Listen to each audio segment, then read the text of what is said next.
why should we have a regular practice, a daily practice of yoga and meditation? And how does it help in my life? Because everything is going fine in my life. There's nothing wrong. I mean, everything is, going as usual. Why should I do it? So I tell them, like, about an experience you must have all had. And just by kind of a raise your hand, tell me how many people have flown, taken a flight for a long distance flight, like 10, 12, 13, 14 hours flight. So a lot of you have had, and I'm sure that did you fly economy class or business or first class? I mean, most of us fly economy class because these long distance flights are expensive, and business class and first class are even more expensive. So we tend to go economy class.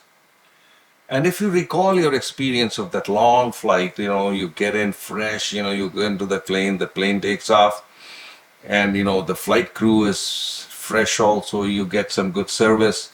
But as the hours go along, people are getting tired.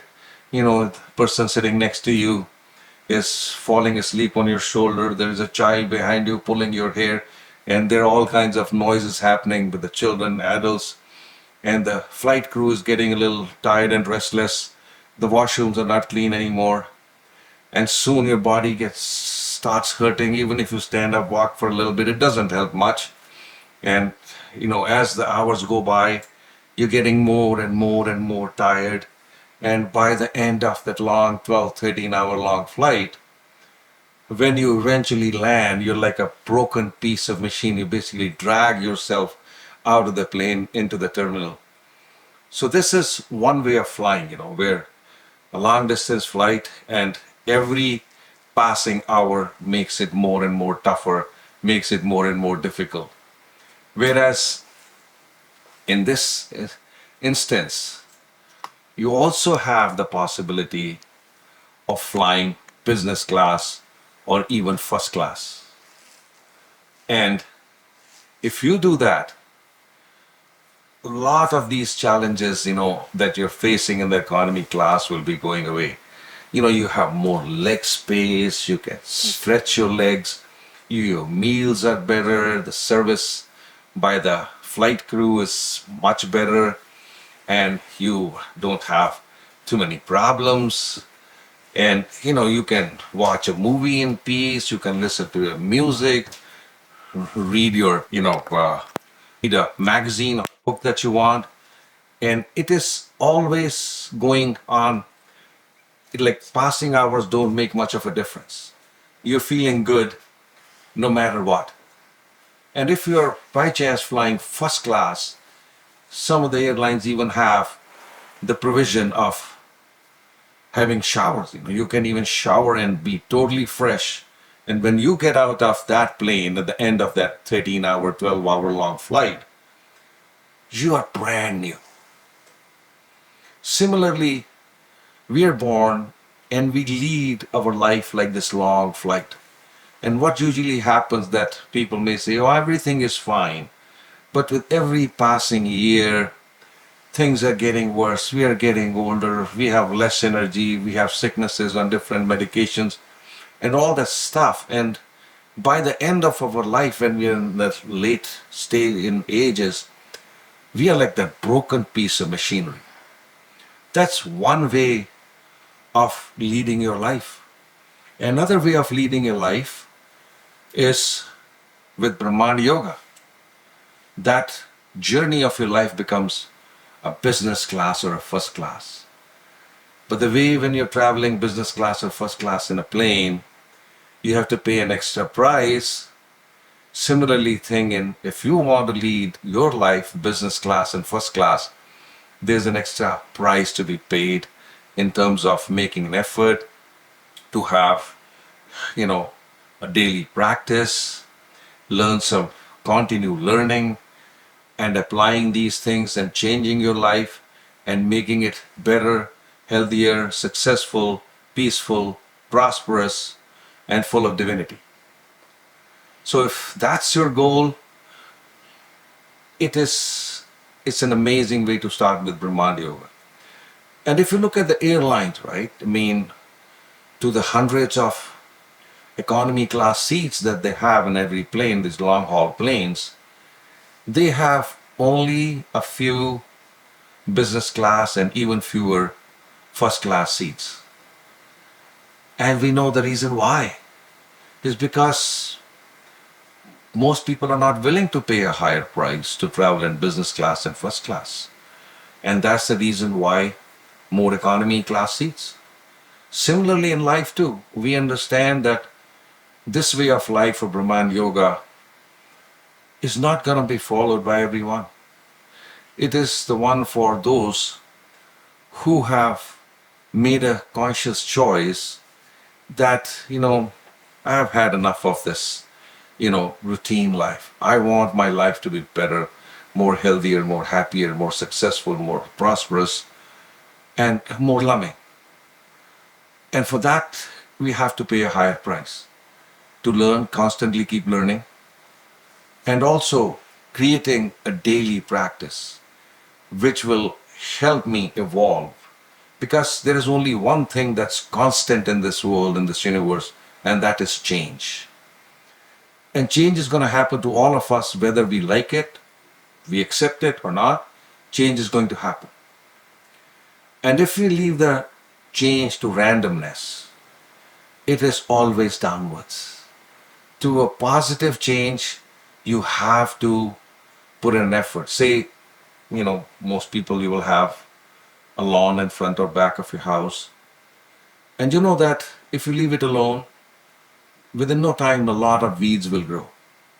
And you will have to make an effort to cut the weeds. And if you want your lawn to be beautiful, first you'll have to cut off the weeds. And then you have to plant flowers. And then you have to take care of them. You provide water, nutrition, and remove every small little weeds that come along with the time. And that's how a positive change needs effort. You leave it alone, after some time, it'll be back to the sea of weeds. So, same thing is our life. That if we constantly work on ourselves, because change is happening with us every day. And I see so many people say, oh, everything was okay. And all of a sudden, yesterday, this big problem happened. No, it did not happen all of us. Nothing happens all of a sudden.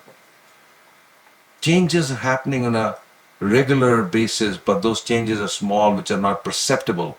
And one day they become big, and you see the effect coming. It's, oh, where did it come from?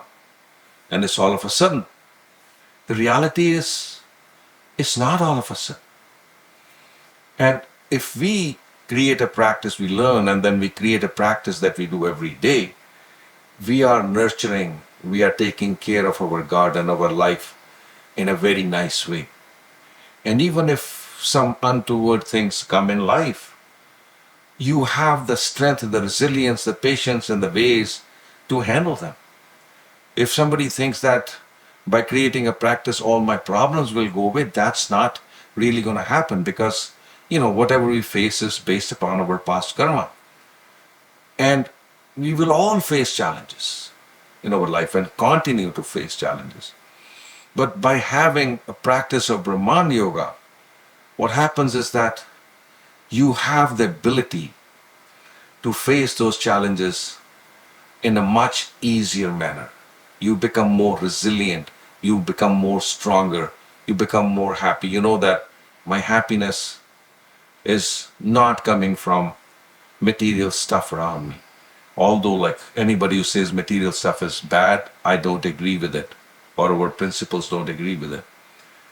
Material stuff is important too, because somebody says, oh, you don't need money to be happy, then I'm okay if I'm poor. It's just like saying, if I ask you, if you are hungry and I give you water to drink, would that help? And they say, no. Then I tell them, then stop drinking water. Why are you drinking water if it does not help in your hunger? Because water is to be had for a different reason, to help your thirst. So, you do have your Brahman Yoga practice to be happy, but I know that material stuff is going to give me more comfort, more safety, more options to have fun and enjoy my life, experience life. And I know that I am enjoying them, but I'm not, I know that I'm wise enough that I'm not finding my happiness in these things.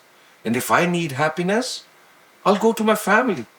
I'll go to my practice with my friends where there is more peace, where there's more happiness, and then more of the happiness finding within myself when I meditate, when I do these practices. So material stuff is not bad. It is, and Brahman Yoga is about leading your life 200%, 100% of your material life, family life, success, your work, your friends, your profession, your hobbies, and everything. And then 100% of spiritual life, where you know that you have to evolve. Because the only thing constant in this universe is change.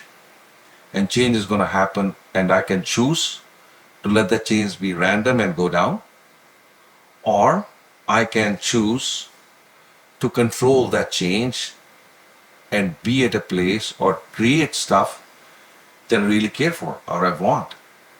So one of the things that we do in Brahman Yoga, very essential, and we'll be taking up in future workshops, is knowing what I want and how to set your goals.